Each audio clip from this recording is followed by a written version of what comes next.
mabisang na paraan ng pakikipagkomunikasyon sa mga kaanak at katrabaho ang email. Ilang kumpanya na naghatid ng ganitong serbisyo ang Microsoft at Google na nagkaroon ng tie-up upang lalong ma-maximize ang email experience ng mga tao. Ang detalye sa ulat ni Cheska Aguiluz. Maaari nang mag-login sa Google Chat gamit ang Outlook, ang opisyal na email program ng Microsoft. Sa tie-up na ito sa pagitan ng Microsoft Outlook at Google, maaaring magpadala ng email ang user gamit ang Outlook o di kaya ay pumili kung nais niyang makipag-chat gamit ang Google Chat. Gayunpaman, inihayag ng Microsoft na hindi dapat pagkatiwalaan ang serbisyong inihahandog ng Google.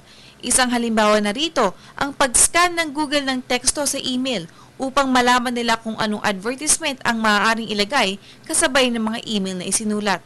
Subalit hindi naman ito naging hadlang para isama ng Microsoft sa kanilang computer program ang Google Chat.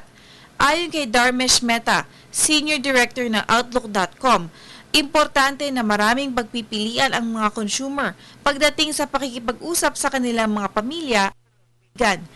Anya, mas magiging personal ang pakikipagkomunikasyon nila at mabibigyan ng dahilan ng tao na lumipat mula sa Google Mail o Gmail, ang pinakapundasyon ng Google Chat, papunta sa Microsoft Outlook.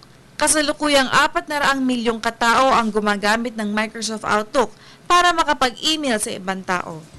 Para sa Telebisyon ng Bayan, Cheska Aguiluz.